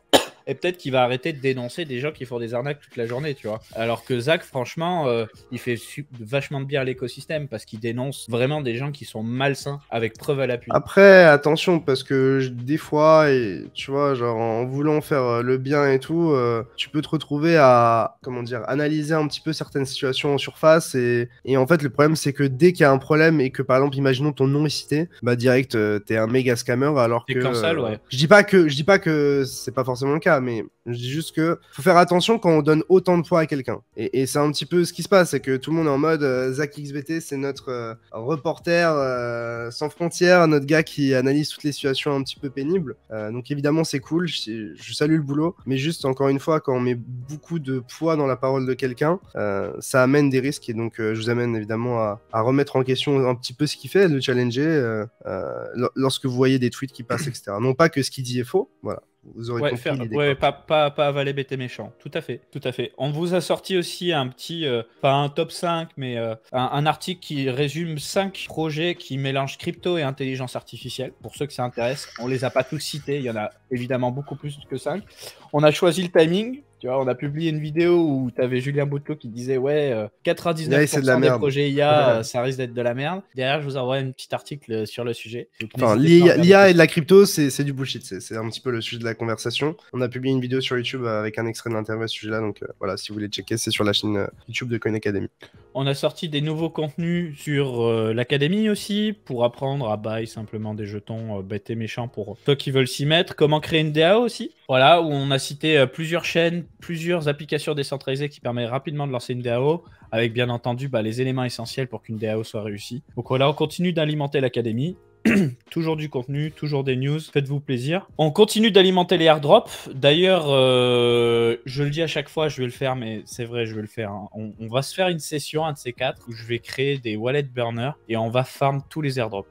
Enfin, pas tous, mais en tout cas, tous les airdrops sexy. Tu vois, Mantle, ça m'intéresse, Shardeu, ça m'intéresse, Venom, ça m'intéresse. On va aller les farmer ensemble en live, ça pourrait être intéressant. La vidéo sur Billy, elle est sortie? Je crois pas. Enfin, on a refait une interview là récemment, non? Ou pas du tout? Pas de Billy. Que je sache. Ok, on avait fait du coup une interview et c'était à NFT Paris, elle est dispo sur la chaîne YouTube. Elle est dispo sur la chaîne YouTube. Voilà, qu'est-ce que je me suis noté d'autre?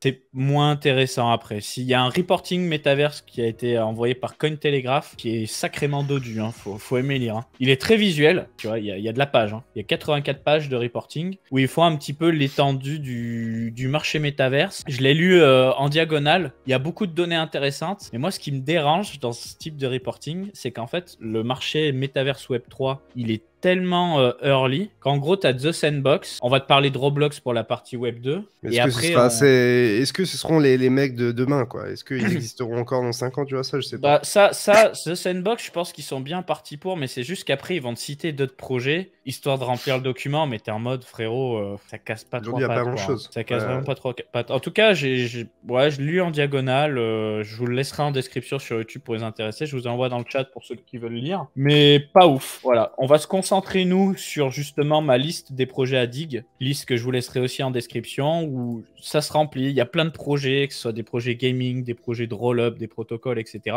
Et donc, en fait, si vous voulez, sur Twitch, je vous fais des émissions dédiées où je couche par écrit tout ce que j'ai appris. Par exemple, sur l'émission du 13 juin, on a analysé un système de roll-up EVM sur Tezos, un layer 0 sur la privacy, on a parlé de Neutron, on a parlé de Astria. Alors ça, Astria, je vais vous en parler très rapidement et après, on va passer à la technique. Astria, c'est à la fois qu'on appelle un protocole de séquenceur décentralisé, mais c'est aussi un roll-up sur Celestia. Et donc, en fait, c'est très, très, très intéressant parce que la problématique sur Ethereum actuellement, c'est que tous les Layer 2 n'ont qu'un seul séquenceur qui vient justement faire la jonction entre le Layer 2 et le Layer 1. Donc, c'est un séquenceur qui est centralisé. C'est un single point of failure, donc on s'éloigne un petit peu de la vision originale de décentralisation. Et donc, eux, en fait, ce qu'ils veulent faire, c'est un pool de séquenceurs pour de multiples roll-up, dont le leur, en sachant que leur premier roll-up, il va s'appeler Astria EVM, ça va être de l'EVM sur Celestia, et des projets de séquenceurs décentralisés, il y en a de plus en plus. Donc, il y a Astria qui m'a plus tapé au cœur que les autres, mais il y a son cousin qui est un petit peu plus bas, qui s'appelle Espresso System, qui a aussi levé des fonds. J'ai moins compris. On est sur un système de séquenceur avec de la technologie ZK, il parle de ZK VM, et on m'en a présenté un nouveau aujourd'hui. Je sais plus où je l'ai noté, mais en tout cas, il est dans la liste des projets à Dig. Voilà, je crois que c'est Radius Trusting Share Sequencing Layer, MEV Censorship Elimination. Donc, vous voyez, il y a une vraie demande là-dessus, et je pense que potentiellement, si Alcoin y a, il y a peut-être un coup à jouer parce qu'il va y avoir une demande de décentralisation au niveau du séquençage sur les layers 2 d'Ethereum. Je pense que j'ai fini pour ma partie fonda. On va pouvoir enchaîner sur la partie technique avec El Pixu Nino. Bah écoute, on est parti. Donc comme d'habitude, on va faire un petit point sur la partie technique et donc faire un gros point hebdo de ce qui s'est passé donc ces dernières semaines, ce qui s'est passé cette semaine et un petit peu vous parler de ce que j'ai en tête et mon biais sur le marché. Donc évidemment, si vous êtes sur YouTube, n'hésitez pas à mettre un petit like et à vous abonner si ce n'est pas déjà fait. Ça fait extrêmement plaisir. Donc pour prendre du recul un petit peu sur BTC, où est-ce qu'on en est Eh bien, alors attendez, je vais juste baisser voilà en 2 secondes. Voilà, où est-ce qu'on en est concrètement, on a retesté un niveau pour moi qui était crucial dans le sens où en fait, lorsqu'on a une tendance haussière, ok, avec des sommets de plus en plus hauts et des creux de plus en plus hauts, dans ces mouvements tendanciels, on a tendance à avoir des retracements. Et lorsqu'on a une tendance qui est forte, on a tendance à justement tenir les 38% de retracement et derrière poursuivre cette tendance en fait. Et donc là pour le coup, si on prend cette grosse hausse ici entre le bottom des 15K et le top globalement des 30K, on voit qu'on a les 38% de retracement de toute cette hausse ici qui ont été atteints. Ils ont été touchés, ils ont amené une belle réaction. Donc si on regarde ici d'un peu plus près, ces 38% correspondent aux 25 100 $, et donc ont généré une belle impulsion haussière. Donc sincèrement, ça fait plaisir après toute cette baisse qu'on s'est tapé ici. On a eu beaucoup de chops ici, même ici, avant de faire un petit dernier excès, on a eu pas mal de chops. Donc ça fait plaisir d'avoir une belle réaction. On a vu que on a pas mal de cryptos qui ont réagi positivement. Et donc tout ça pour vous dire que à cette grosse hausse ici, on a été chercher une grosse zone qui pour moi était hyper importante à tenir, à savoir les 25 000 $. Et en weekly, je pense que cette zone, elle est très très très parlante. Là ici, on voit qu'elle a servi de résistance à nouveau. Et ici, on l'a retesté en tant que support. Pour moi, cette zone, elle est un peu plus large qu'uniquement les 38%. C'est pour ça que j'ai dessiné une petite zone grise et que même en dessous, j'ai dessiné une petite zone jaune ici qu'on voit très légèrement. Pourquoi ? Parce que, alors certes, on a été chercher la zone de support qui m'intéressait en weekly, mais personnellement, je ne fermais pas la porte à une petite chasse au stop un peu plus profonde, dans le sens où ici, on avait quelques stops qui s'accumulaient, notamment en daily ou en 4 heures, des lots qu'on n'a pas été rechassés et qui ont tenu jusqu'à maintenant. Et je me suis dit, peut-être que sur un excès baissier, un petit truc qui accélère assez rapidement, puisque jusqu'à maintenant, on a une sorte de baisse qui a été progressive, mais Voilà, moi j'aurais aimé avoir un gros moment d'accélération pour chasser tout le monde, faire vraiment du mal. Pour le coup, on n'a pas eu ce gros excès que je cherchais, mais en tout cas, on a été chercher un niveau très important, à savoir les 38% de retracement de la hausse. On a été chercher un énorme niveau weekly, je pense qu'il est hyper parlant. Grosse zone de résistance, grosse zone de résistance. Pour certains, vous pouvez peut-être même le voir comme une épaule tête-épaule inversée. Bon, j'abuse peut-être, mais avec cette épaule ici et cette épaule, donc une épaule tête-épaule inversée. Bon, personnellement, c'est pas du tout les patterns que je trade et je vois pas du tout de cette manière-là. Mais tout ça pour dire que le niveau ici, il est assez évident. Donc très content qu'on ait eu cette réaction ici, qu'on a potentiellement un bottom temporaire, mais ce qui va définir la conviction de mon biais haussier, ça va être tout simplement ce qui va arriver très soon, dans le sens où, comme tu le sais, une tendance baissière ici en daily, c'est quoi? C'est des sommets de plus en plus bas et des creux de plus en plus bas. Et donc jusqu'à maintenant, on fait toujours des sommets de plus en plus bas et des creux de plus en plus bas. Donc ce qui me permettrait d'avoir un peu plus de conviction, c'est le fait que si jamais, déjà qu'on pousse plus haut et qu'on nous amène à un niveau de prix qui est tellement haut, ou en tout cas qui est un peu plus haut que maintenant, qui fait que voilà, si c'était vraiment bear, je sais pas si on remonterait à ce niveau-là. Mais surtout, derrière, qu'on enchaîne avec un higher low, donc un creux plus haut que le précédent, un higher high, donc un sommet plus haut que le précédent. Pour l'instant, on n'est pas encore dans cette configuration-là, c'est-à-dire qu'on a juste cherché un niveau prix qui est assez intéressant en weekly, en daily, etc. On a une réaction qui est assez forte, je pense limite V-bottom, on n'a pas eu véritablement de grosse structure qui a été établie.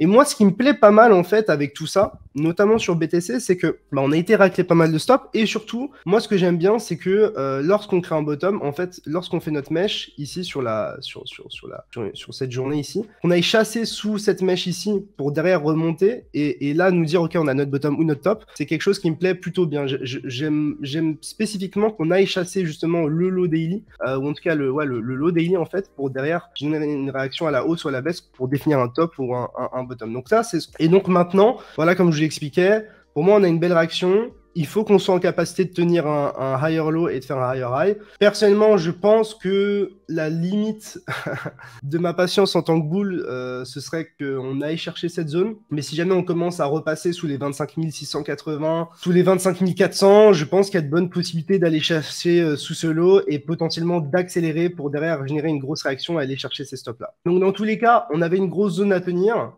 pour se protéger d'une baisse un petit peu plus violente. Parce que comme je vous l'expliquais, on a les 38% de retracement, mais si les 38% de retracement cassent, en général, on va en reload zone, qui est ici. Donc c'est pour ça que cette zone, il fallait qu'elle tienne absolument, parce que si jamais cette zone, elle ne tenait pas, vu qu'on est monté en ligne droite ici, et que concrètement, on n'a pas grand-chose entre ce niveau-là et ici, je pense que vous le voyez, ici, on est descendu en ligne droite, il n'y a absolument rien ici. De même, ici, quand on a cassé ce gros niveau, on a été chercher directement ce niveau ici. Voilà, globalement, il n'y a pas grand-chose entre ici et ici. C'est pour ça que je voulais absolument voir ce niveau-là, parce que sinon, on s'exposait à une baisse un petit peu plus violente. Début de conviction acheteuse, pour autant pas totalement convaincu encore.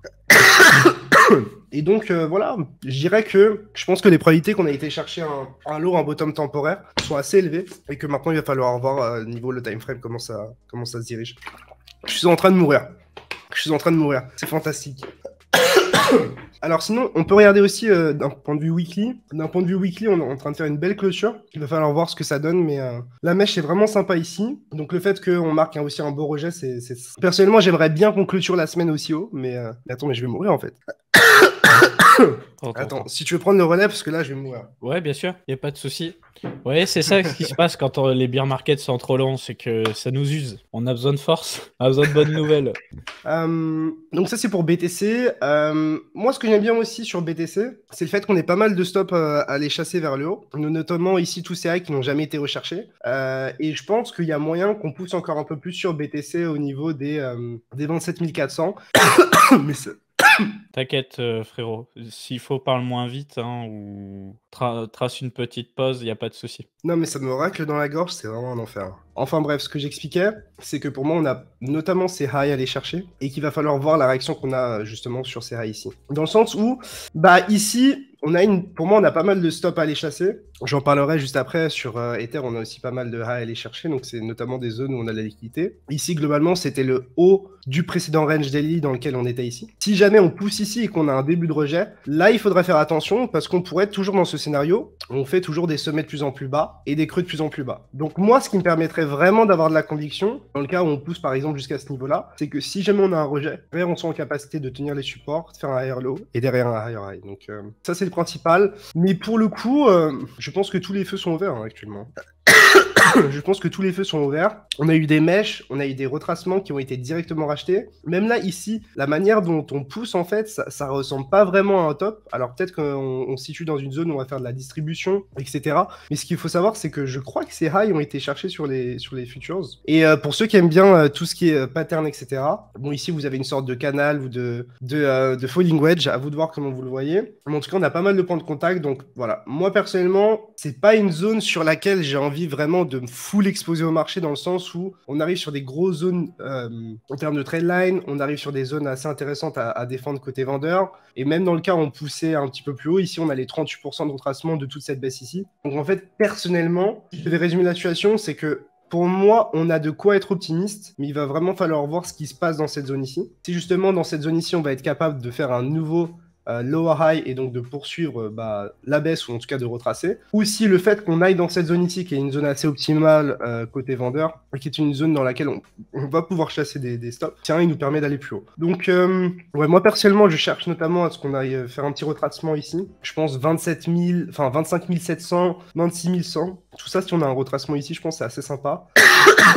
Et dans le cas où tout simplement on arrive ici où on tient pas, je pense tout simplement sortir. Mais pourquoi ce setup en fait, pourquoi un retracement ici me plairait bien? C'est que dans l'hypothèse où on a notre low, pour derrière enfin rebondir après toute cette baisse, ça pourrait nous générer un beau risk reward, dans le sens où si j'ai l'opportunité de rentrer ici avec un stop, genre un truc comme ça, je sais pas, diviser dans un temps 1 ces stops-là, et dans un temps 2, par exemple, si on a plus de confirmation, je sais pas, tous les stops qui nous attendent plus haut. C'est là où en fait on va trouver du risk-reward en fait. Donc évidemment, moi personnellement, j'aime bien avoir des petites structures en low time frame, dans une localisation qui est assez intéressante en high time frame, etc.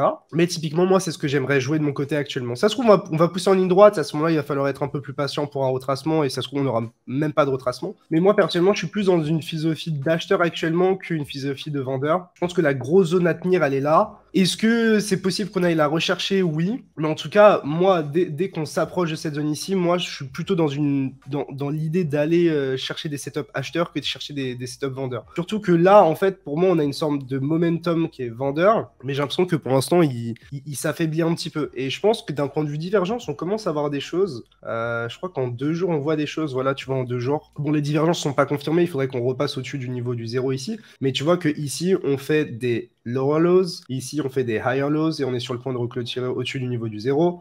Ici sur Willy, pareil, on a la même chose. Donc ce que ça nous montre, c'est que même si les vendeurs cherchent à pousser plus bas, là pour l'instant le prix a l'air de tenir et on est en train de pousser à la divergence. Donc c'est plutôt pas mal. Donc assez optimiste sur BTC. Mais comme je l'expliquais juste avant, on arrive sur un gros cluster de résistance. Pour moi, le gros cluster de résistance, il est là. Et cette zone ici, pour moi, va déterminer si justement on est toujours dans cette dynamique baissière en daily ou si justement on va être dans la capacité de pousser beaucoup plus haut. D'un point de vue Ether, c'est à peu près la même chose, sauf qu'on a perdu pas mal en force récemment, mais d'un point de vue purement weekly, on a été chercher un gros niveau. On voit que cette zone ici, c'est une zone sur laquelle on a trouvé du support avant de tout simplement nuke. Et puis globalement ici, c'est une zone qui nous a servi de résistance, puis qui a été retestée en tant que support. Donc ça, c'est une grosse zone horizontale ici en weekly, donc ici qui sert de support. Et surtout, si on prend le bottom absolu et le top absolu et qu'on trace notre cibo, on arrive à 38% de retracement ici tout simplement. Donc même si on est dans une dynamique haussière, on a seulement retracé 38% de toute cette hausse. Et à ce moment-là, en fait, c'est tout simplement un retracement sain. Personnellement, je crois que depuis un moment sur Ether, alors j'avais commencé à être un peu plus optimiste ici, et à partir de là, je vous disais que si on commençait à repasser en dessous, je pensais qu'on allait prendre ces lots et probablement enchaîner. Vous pouvez regarder mes vidéos, tout est transparent à ce niveau-là. Et je vous disais que si j'avais des targets baissières, pour moi, c'était sous 1700. Pour le coup, on a été chercher sous les 1700. On a été chercher pas mal de stops. C'est possible. Alors là, je regarde Coinbase, donc on n'a pas pris ce lot, mais c'est possible qu'on ait pris ces lots sur les futures. Est-ce que c'est le cas? Non, c'est pas le cas. Ok, donc ça, c'est un petit point négatif. Mais autrement, ce qui est ultra positif sur Ethereum, malgré le fait qu'il ait été pas mal faible dernièrement, c'est qu'il y a énormément de stops à aller chercher. C'est-à-dire que que, en fait, la manière dont on a formé notre top ici, c'est pas un top qui, pour moi, va tenir ad vitam aeternam. C'est-à-dire qu'à chaque fois qu'on a baissé, on a fait des sommets plus bas que les précédents sans qu'on en ait un qui chasse le précédent. Donc ça fait que, bah, en fait, tous les gens qui ont shorté dernièrement, ils se sont toujours sentis, en fait, en sécurité. Ils ont jamais été dans une situation où ils avaient chaud de se faire stop, en fait. Voilà, enfin, globalement, pour moi, tout ça, c'est une accumulation de liquidité et possiblement là où en fait les vendeurs mettent leur stop. Et maintenant qu'on a chassé quand même pas mal de stops du côté acheteur, je pense qu'il y a moyen qu'on aille chercher ces stops ici. Je sais pas si ça se fera maintenant avec un retracement ou quoi que ce soit, mais ça pour moi en tant qu'acheteur ça me donne un énorme opium parce que je pense que ces liquidités seront cherchées tôt ou tard et probablement plus rapidement qu'on ne le pense. D'un point de vue setup, je pense que si on reteste un truc entre les je sais pas, entre les 1665 et les 1700 $, si jamais on a quelque chose assez sympa et que bah, BTC aussi dans une localisation intéressante, j'irais probablement jouer mon higher low. Par contre, si on a un retracement un peu plus profond, je dirais sous 1665 ici, je pense que la probabilité d'aller chercher les lots et du coup notamment de chasser cette mèche ici qui n'a pas été chassée ici sera assez élevée. Comme j'expliquais juste avant, vraiment cette grosse zone weekly en gris pour moi elle doit tenir. Si jamais elle ne tient pas, ça nous expose à beaucoup plus de downside comme sur BTC, donc typiquement sous les 21 000 $, et sur Ethereum je pense que ça nous expose même sous les 1500 voire les 1400 $. Donc moi j'ai envie de voir cette zone tenir et après dans tous les cas ce sera un énième test de cette zone des 1940 $, c'est la grosse zone weekly où justement on a fait une déviation au-dessus de ce niveau-là avant de réintégrer et de réutiliser cette zone ici à 2 reprises en tant que résistance. Donc ce gros niveau ici en weekly il est hyper important et donc dans le cas où on pousse au-dessus, il faudra voir si on est capable de flip cette zone ici de résistance à support. Personnellement, un signe ultra bull, ce serait qu'on utilise justement cette zone des 1930 $. Si jamais on utilise cette zone ici en tant que support, je pense qu'on sera capable de pousser beaucoup plus haut. Et très sincèrement, je vois pas vraiment grand-chose entre les 2000 $ et les 2500, 2600, donc ce serait vraiment un bon signal. Ce serait le feu. Ça ferait tellement de bien d'avoir un Ethereum fort. Ouais, bah après, on n'est pas du tout dans ce scénario-là pour l'instant, on n'y est pas encore, etc. Mais pour moi, on a atteint 2 zones qui étaient vraiment ultra clés sur BTC et Ethereum. Et maintenant, je pense que shorter maintenant, c'est vraiment shorter par anticipation le fait qu'on va tout casser par le bas. Et pour moi, actuellement, c'est pas le scénario que je privilégie, dans le sens où, moi personnellement, bon, certes, on peut définir ça comme un hold range, une déviation, un retest parfait de ce hold range comme résistance et qu'on vient de casser par le bas, certes. Mais ce qu'on peut aussi voir, c'est qu'on a atteint un niveau de support weekly hyper important après avoir chassé des stop acheteurs. Donc, personnellement, shorter un support, ça me chauffe pas trop. Et donc, c'est pour ça que je redeviens un peu plus optimiste. C'est parce que c'est tout simplement des zones que nous, on regardait maintenant depuis ces dernières semaines. Donc, je vous parle depuis un moment. Je vous parlais de sous 1700 $ sur Ethereum et des 25 000 $ à peu près sur BTC avec une petite couche à 23 800. Et pour le coup, voilà, on a atteint ces zones-là. Donc pour moi, c'est le moment d'être comment dire, concentré et de saisir des opportunités si jamais j'ai des setups qui me semblent intéressants. Donc ça, c'est pour BTC et Ethereum. Sur le S&P, on s'envole. Depuis qu'on a cassé les 4185 $, 4200 $,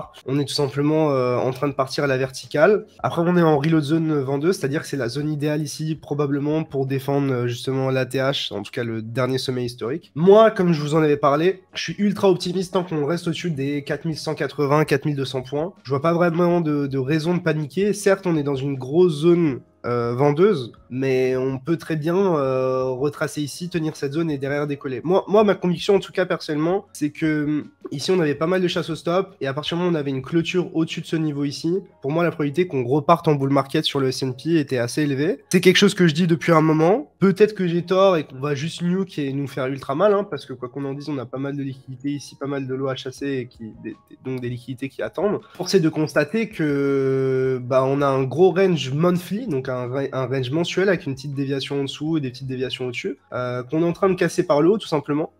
Et c'est une zone sous laquelle on est resté depuis décembre. Donc on est resté 7 mois en dessous de cette zone ici. Et on vient de casser cette zone-là. Donc certes, on arrive dans une zone idéale à défendre pour les vendeurs, pour défendre notamment de all-time high et derrière jouer une sorte de lower high. Mais je sais pas, enfin personnellement, quand je vois un aussi gros range monthly cassé par le haut, j'aurais pas tendance à me mettre contre lui, tu vois. C'est comme si t'avais une grosse vague qui déferlait contre toi. Est-ce que t'as plutôt envie de la surfer ou de t'y opposer? Bon, à vous de voir. Est-ce que c'est pour autant une bonne idée d'acheter ici? Acheter à la verticale, c'est pas trop mon délire. Mais voilà, si jamais on a un petit retracement, des petits setups, je sais pas, une belle consolidation, etc., pourquoi pas essayer de jouer ça pour une continuation. En tout cas, c'est plutôt ça que je chercherais. Pour moi, en réalité, la zone des 4200, on l'a déjà retesté à de multiples reprises, donc le fait qu'on aille la retester, ça me chauffe pas trop. Donc pour moi, on pourra avoir des retracements intermédiaires, mais je suis pas trop chaud qu'on retourne aux 4200. Donc le S&P assez bull. D'un point de vue dollar, on est en train de se casser la gueule.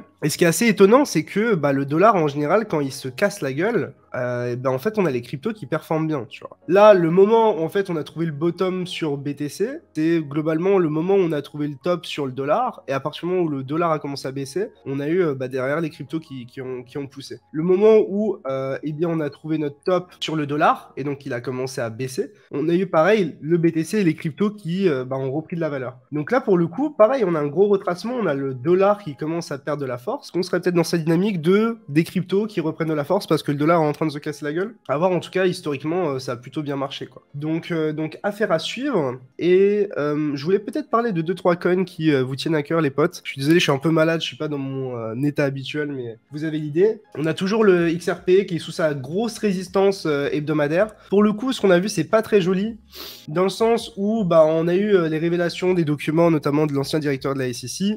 Derrière, on a bien poussé, et puis derrière, on a complètement rejeté, on a clôturé bien en dessous du niveau. Donc ça, honnêtement, de manière très réaliste, c'est pas top, quoi. Ça fait une grosse chasse au stop et un gros rejet, et puis au final, on clôture le weekly pas si bien que ça. Donc on va attendre de voir, parce que le weekly clôture dans 5 heures.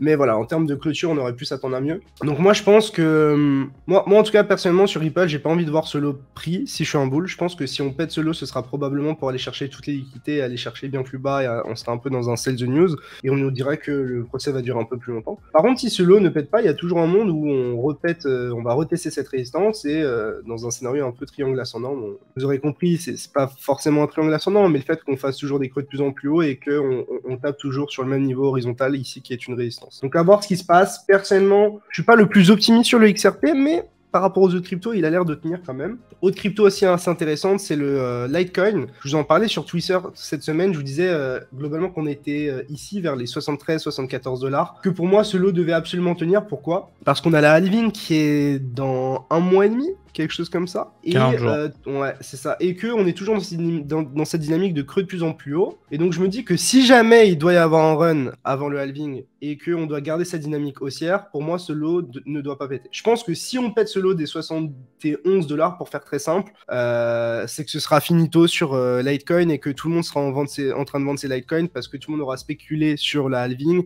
et qu'au final il n'y a plus assez de force acheteuse pour nous pousser un peu plus haut juste avant la halving. Donc moi personnellement, le fait qu'on soit retourné sur ce bad range ici, qui est pour moi un range entre les 102 $ et les 76 $, c'est plutôt une bonne chose. En vrai, on pourrait être dans un scénario catastrophe où ça rebondit pas, etc. Donc le fait qu'on ait été glissé en dessous du support et qu'on, pour l'instant, on tienne le support, c'est plutôt cool. Le fait qu'on clôture cette semaine ici, c'est plutôt cool. Enfin, de cette manière-là. Après, bon, voilà, on s'est pris quand même une sacrée dégringolade la semaine dernière. Mais pour moi, enfin, pour l'instant, ça va. Donc, tant qu'on n'a pas de l'acceptation sous les 73-72 $, je pense que tout va bien. Je pense qu'à partir du moment où on cassera ce lot, ce sera tout simplement pour enchaîner. Et lorsqu'on est dans un range et qu'on va chercher une borne et qu'on fait une déviation en dessous, l'objectif en général est de chercher le milieu de range, voire le haut de range. Donc est-ce qu'on se dirige vers ça? Je ne sais pas. Mais en tout cas, si vous jouez un range, et ici le range sur Litecoin, je pense que c'est une target assez standard. On a Solana aussi qui a été testé à un prix assez important. Je vous en avais parlé la semaine dernière. On a été chercher un gros prix weekly sur le Solana. Pour le coup, c'est en train de tenir, donc à voir. Mais voilà, ça nous marque un gros rejet ici. C'est une zone qui a été fortement achetée pour l'instant. Real zone acheteuse, donc 61 à 70% de retracement de toute la hausse. Zone idéale pour défendre ce lot ici. Niveau visuellement hyper clair, puisque c'est une zone sur laquelle on a trouvé de la résistance ici à de multiples reprises avant de toucher le bottom absolu autour des 8 $ jusqu'à maintenant. Et non, pour l'instant, ça tient. Ça tient. Mais après, si on se dirige par exemple vers le Total 3, tu verras que sur les alts, on en chie. Sur les alts, on est quasiment sur les lots de fin 2022, début 2023. Et Et ça montre quelque chose d'assez différent, puisque là, ici, par exemple, si on regarde la performance sur les 30 derniers jours, par rapport aux plus grosses capitalisations, tu as globalement 3 cryptos qui sont dans le vert. Sinon, sur les 30 derniers jours, tu as tout le reste qui est en négatif. Et en moyenne, sur 73 assets, on est à moins 4%. En tout cas, contre le dollar. Ici, contre BTC, sur les 7 derniers jours, on a quelques cryptos qui ont bien performé. Est-ce qu'on peut faire une généralité? On a du Uniswap, du Phantom, du Aptos. Je sais pas si on peut vraiment faire un lien entre ces cryptos-là. Mais en tout cas, on voit pas mal de cryptos qui rebondissent ces derniers jours. Je pense pas que ce soit des chiffres nécessairement à prendre pour argent comptant, dans le sens où les 7 jours d'avant, on avait pris super cher. Et donc là, c'est juste qu'on se remet un petit peu d'une chaude violente. Est-ce que pour autant, Uniswap est très fort en faisant 10% contre BTC les 7 derniers jours? Je vous laisse juger par le graphique. Spoiler, pour moi, non.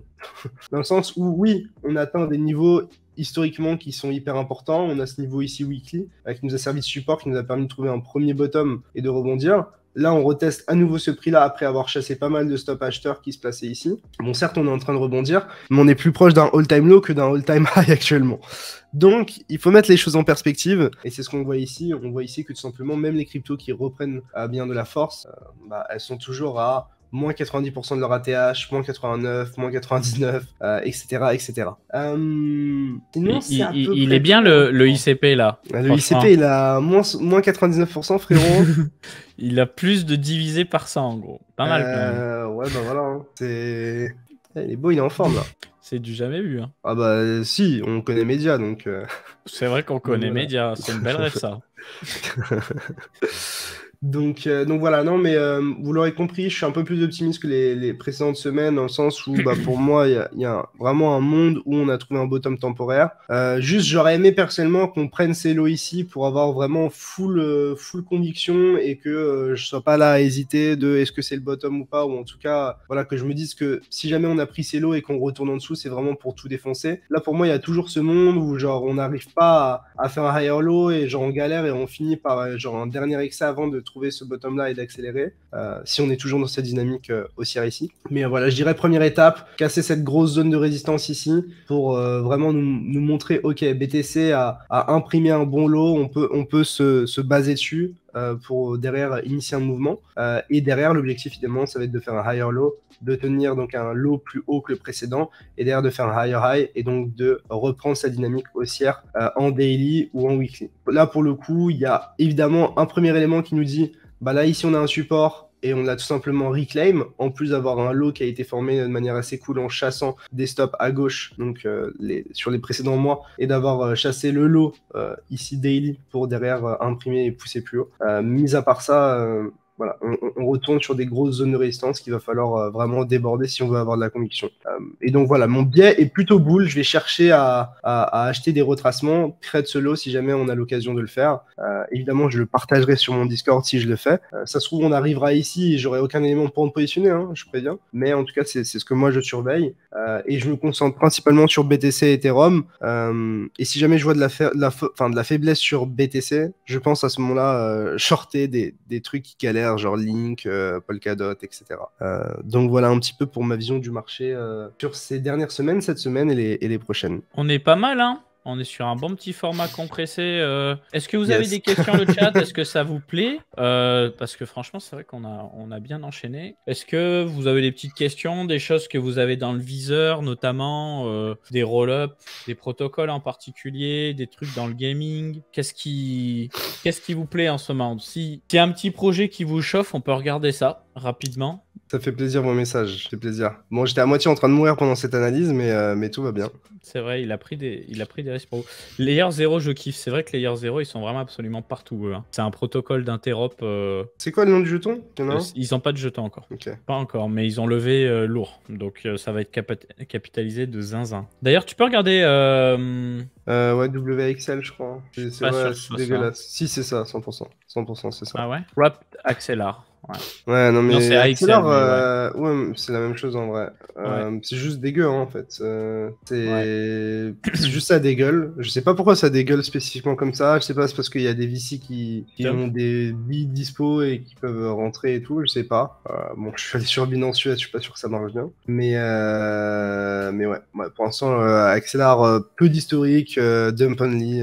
Bon, voilà quoi.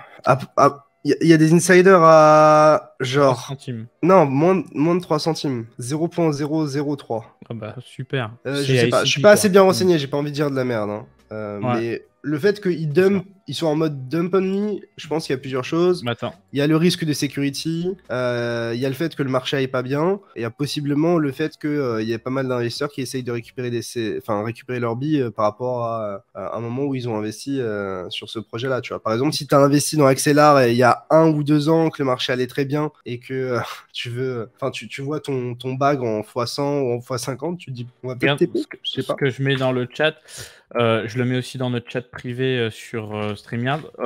Il y en a qui ont pu le toucher à 3 centimes. 0,028. 0,028 pour être précis. C'était un lock sur 2 ans qui se débloque progressivement. On parle de 133 millions de jetons. Donc ça dump. Hein. Et après, la deuxième entrée, elle est à 21 centimes. Ils sont que en x14, tu vois. Enfin, c'est pas non plus énorme. Donc, ça pourrait être pire que ça. Donc, moi, personnellement, je sais pas à quel point toi, t'es convaincu du fonda de Axelar. Moi, c'est un projet que je surveille, mais en fait, le prix ne me montre aucune force. Et souvent, j'essaye d'allier les deux, tu vois. Si on me dit que c'est un bon fonda, mais que d'un point de vue jeton, je vois que ça dégueule, je vais... Surtout que la capitalisation, actuellement, elle est pas si high que ça, non? Bah, en fait, le problème, Léo, c'est que... Ultra renseigné, désolé les gars. Il n'y a pas de souci. Non, mais quel que soit le fonda, on est en bear et qu'il n'y a plus de fonda, là, c'est sauf qui peut partout, en fait. Donc, à quelques exceptions près, c'est vraiment compliqué, les altcoins. Après, si je regarde le prix vs le market cap, je suppose qu'ils émettent des jetons en ce moment, non? Oui.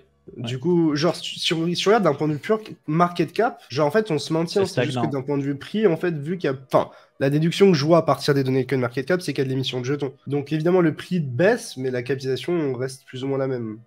Actuellement. Je sais pas si CoinGecko ont les mêmes données. Mais... Je sais pas quels sont les rewards de staking, mais il y a moyen que ce soit puissant aussi. Alors, staking...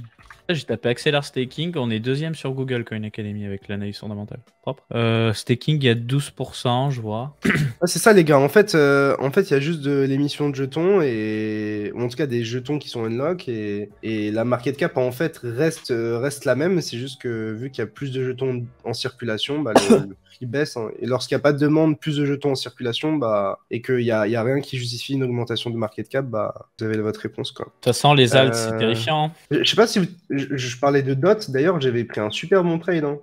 D'ailleurs, je crois que ici, à partir de ce retest-là, ici, je vous disais que pour moi, il y avait de grandes chances qu'on aille rechercher cette bande basse du range. Je m'en souviens. C'est la bande verte, et on y est. Hein. J'étais assez bear ici et assez bear ici. Et j'ai pris un short et je l'ai coupé en moyen, un truc comme ça ici. Donc, à voir. D'un point de vue purement trading, je me suis gavé en vrai cette semaine. J'ai eu vraiment, je sais pas si c'est de la chance mais en tout cas, en fait, sur Bybit, ouais, je suis rentré à 205 ici. J'ai mis mon stop sous la mèche. Je vois que le prix part directement dans mon sens parce qu'en gros, j'étais dans une dynamique où, pour moi, on avait le bottom, on était en train de retester un gros niveau. Enfin, il y avait plus que ça, mais vous avez l'idée. Et du coup, je suis rentré et le truc est parti en ligne droite. Et en fait, à ce moment-là, j'ai fait que monter mon stop loss, c'est-à-dire que genre le prix montait et à chaque fois, je montais mon stop loss, et il se faisait jamais hit. Et au final, je suis rentré ici, j'ai risqué ça, j'ai coupé la position en moyenne ici. Donc j'ai pris tout ça. Alors c'était avec un tout petit risque, hein, mais vraiment sur ce trade, je me suis gavé et ça m'a fait du bien au moral. Et ça arrive très rarement, ça arrive rarement. Hein. Mais ouais, pour moi, on devait pousser plus haut et pour le coup, on m'a donné raison très rapidement, donc ça fait plaisir. Un truc, la chaîne de Coin Academy, est-ce qu'on les a passés ces 6000? Non, toujours pas, hein. Les gens nous aiment pas, gros. Les gens nous aiment pas, on n'est pas beau. Pour ça, vous êtes pas abonnés, les potes, là, vous faites quoi, là? Non, mais je pense que c'est juste qu'on a les habitués et que du coup, ils sont tous déjà abonnés. En tout cas, on est à quasiment une vidéo par jour. On n'a pas parlé, il y avait aussi le FOMC cette semaine, d'ailleurs. Ouais, ça j'ai pas suivi du coup. Tu veux faire une et je crois qu'il parlait de... Enfin, en gros, il disait, de ce que j'ai compris, Powell, de ce que j'ai lu, j'ai pas tout suivi, comme quoi on était loin d'atteindre les objectifs qu'on avait en tête et que là, en gros, je crois qu'ils étaient plutôt sur couper l'augmentation des taux directeurs, mais pas nécessairement les baisser tout de suite. Oui, c'est ça. Et qu'on était extrêmement loin des objectifs de fin 2023, début 2024, de ce que j'ai lu. Ouais, je suis pas l'expert fonda, mais c'est ce que j'ai pu lire sur Twitter. Et côté Europe, on est passé de 3,5 à 4% de taux d'intérêt. On est sur une inflation supérieure à 6%, alors qu'aux US, ils sont à 4%. C'est une catastrophe. Et pourtant, Christine Lagarde, elle nous avait promis que c'était temporaire. Ok, augmentation de 2 fois 0,25 max. Une pause dans la hausse des taux. Ok. Ok, pause. Ok, on peut le afficher à l'écran. Peut-être que la chaîne Khan Academy a beaucoup d'avenir, mais quand on clique sur un lien Twitter ou qu'on s'attend à du nouveau contenu enregistré ou scénarisé, en fait, nous, on se retrouve sur des extraits du live. Bah, en fait, le truc, c'est qu'il y a beaucoup de gens qui regardent notre contenu, pas forcément en live, et qui le regardent via YouTube, après coup, etc. Et puis, en fait, on fait des émissions qui sont assez denses, donc... évidemment, on met la rediff complète, mais on aime bien aussi de faire des petites capsules pour que les gens puissent, en 10-15 minutes, s'informer sur un passage, sur un sujet spécifique, plutôt que d'aller dans le live et chercher un moment spécifique. Mais là, on va avoir de plus en plus de contenu inédit et on va essayer de profiter un peu de toutes les interviews qu'on enregistre pour faire des petits morceaux en fait plus digestes. Par exemple, sur une interview d'1h30, faire peut-être 5-6 extraits de... Allez, entre 5 et 10 minutes, histoire d'avoir des trucs un peu plus concis sur une thématique précise et puis de regarder derrière la version complète si jamais ça vous intéresse. Mais, voilà. Et niveau interview, j'essaie d'avoir Sam de JDC. J'ai pas pu l'avoir cette semaine parce qu'il avait un truc avec Cosmos, je crois. Mais j'ai prévu Fricoben, j'ai envoyé un message à Iril, j'ai envoyé un message à tout le monde. Je vais essayer de les avoir. À côté de ça, petite formation à tourner au format vidéo. Moi, j'ai Bizamp la semaine prochaine. Bizamp, Binance France, Market Maker de NFT et j'aimerais bien avoir des gros noms comme le CEO de Ledger, CEO de Sorare. Je suis en train de négocier pour le CEO de Bybit, mais ça me semble compliqué, mais c'est en cours de discussion. Mais bref, d'avoir des gros noms et d'avoir des acteurs qui, au-delà d'être connus, en fait, ont un vrai impact dans l'industrie, voient les choses de l'intérieur et sont en capacité de vous apprendre des choses parce que, voilà, moi, j'en ai marre de... de voir des gens sur YouTube lire des tels Twitter pendant 20 minutes. Moi, je suis en mode, faut qu'on apporte vraiment de la valeur ajoutée. Alors évidemment, on peut commenter des tweets et donner plus de contexte, etc. Mais je pense que faire parler les gens qui travaillent dans cette industrie, qui sont ultra qualifiés, ultra compétents, c'est le meilleur moyen d'apprendre des choses, en fait. Et d'avoir justement ces personnes-là qui sont concernées, qui vous parlent plutôt que de lire des choses qui parlent d'elles, alors que des fois, c'est sorti de son contexte, etc. Aussi, on va vous faire des émissions sponsorisées avec Cave Network notamment, qu'on doit faire. On a qui d'autre? Putain, j'ai un trou de mémoire. Excusez-moi, c'est la fatigue. Moi, je dois faire un Twitter Space avec My Lovely Planet aussi. Mais il en restait un dernier. C'est pas grave. Bref, on a quelques petits partenaires à gauche, à droite. Ne rentre pas dans les conditions de la loi influenceur parce que c'est vrai, elle est actée, les gars. On n'en a pas parlé de ça, mais elle est actée, cette loi influenceur maintenant. On est obligé de faire gaffe. On est obligé de faire sacrément gaffe. En résumé, tout ce qui est pas achat, vente, échange de crypto-monnaie, custody de crypto-monnaie, il n'y a pas de souci. Ledger rentre en centralisé. On a le droit de parler de DYDX. DYDX, c'est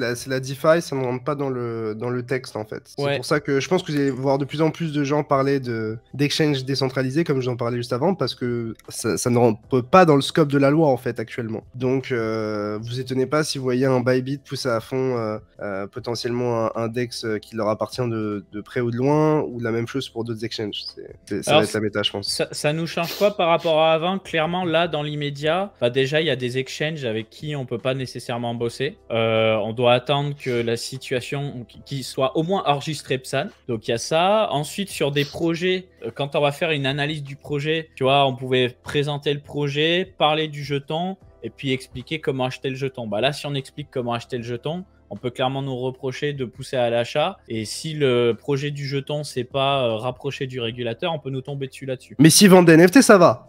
Ouais. Non, c'est ça? Ouais, pour le moment, il n'y a pas de cadre pour les NFT. Ça va venir dans les prochains mois.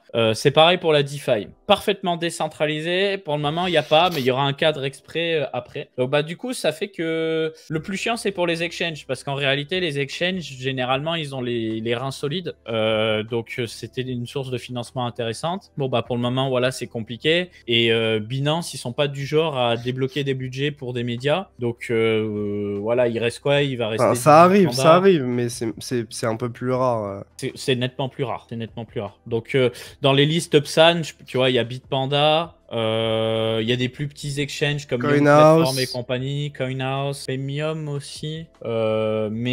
Picsou, tu peux donc chill Mechaverse tranquillement sans te faire poursuivre. Parfait. Je n'attendais que ça.